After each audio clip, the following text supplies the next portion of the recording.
नमस्कार दोस्तों, आप सभी का स्वागत है आपके अपने ही YouTube चैनल भक्ति संगम में। मैं अभिषेक सिंह आप सभी का बहुत बहुत स्वागत करता हूं।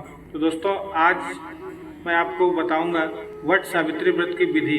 वट सावित्री के दिन क्या करना चाहिए, स्त्रियों को सुहागनें उस दिन व्रत करती हैं और ये परंपरा क्यों चली आ रही है, इसका उद्देश्य क्या है, चलिए मैं बताता हूँ। भारतीय परंपरा में स्त्रियां अपने पति की लंबी आयु और सुखद वैवाहिक जीवन के लिए तमाम तरह के व्रत रखती हैं, जैसे हरितालिका तीज, करवा चौथ, वट सावित्री व्रत, गणगौर व्रत, महालक्ष्मी व्रत, वट सावित्री व्रत आदि। सौभाग्य प्राप्ति के लिए एक बड़ा व्रत माना जाता है।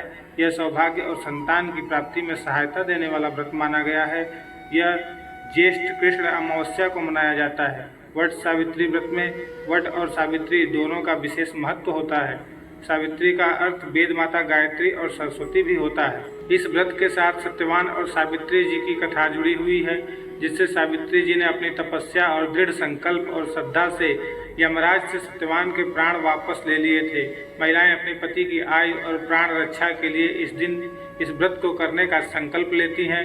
इस व्रत को करने से सुखद और संपन्न दाम्पत्य जीवन का वरदान मिलता है। इसी के साथ वट सावित्री का व्रत पूरे परिवार को एक सूत्र में बांधे भी रखता है। वट वृक्ष या बरगद का पेड़ एक देव वृक्ष माना जाता है। पुराणों में यह स्पष्ट किया गया है कि ब्रह्मा, विष्णु, महेश और स्वयं सावित्री भी वट वृक्ष में रहते हैं। कहा जाता है कि प्रलय के अंत में भगवान श्री कृष्ण इसी वृक्ष के पत्ते पर प्रकट होते हैं।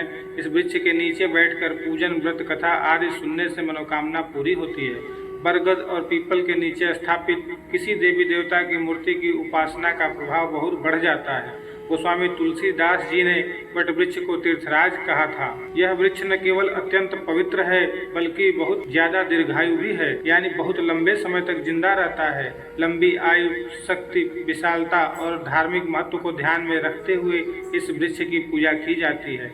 साथ ही पर्यावरण को ध्यान में रखते हुए भी इस वृक्ष को इतना महत्व दिया गया है, क्योंकि बरगद का पेड़ सबसे ज्यादा ऑक्सीजन देने वाले पेड़ों में शामिल है। वट सावित्री की पूजा की विधि अलग अलग स्थानों पर अलग अलग तरह से किया जाता है। पहला, सुबह सुबह स्नान करके निर्जल रहकर इस पूजा का संकल्प लें।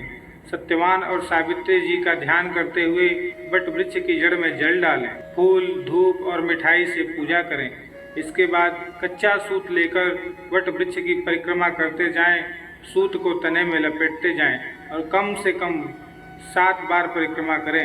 इसके बाद हाथ में भीगे चने लेकर सावित्री और सत्यवान की कथा सुनें और सुनाएं।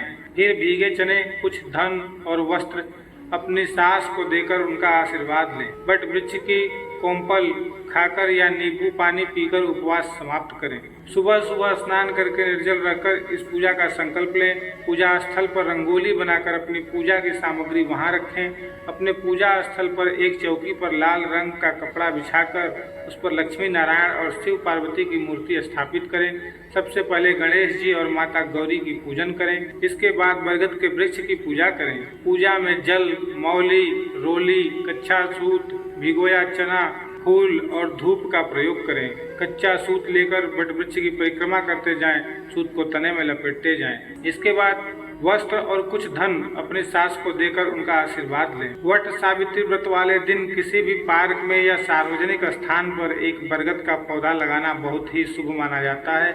इससे पारिवारिक और आर्थिक समस्याओं से मुक्ति मिलती है। इस दिन किसी निर्धन सौभाग्यवती महिला को सुहाग की सामग्री दान करना बहुत अच्छा माना जाता है। कहा जाता है कि लाल सिंदूर उसी सौभाग्यवती स्त्री को दान करना चाहिए जिसके साथ अच्छे संबंध हों। बरगद की छोटी सी जड़ को पीले कपड़े में लपेटकर अपने पास रखें। तो ये थी वट सावित्री व्रत कथा की विधि। तो अगर वीडियो पसंद आया हो दोस्तों तो वीडियो को लाइक करें, चैनल को सब्सक्राइब करें। तो फिर मिलेंगे अगले वीडियो में, तब तक के लिए नमस्कार।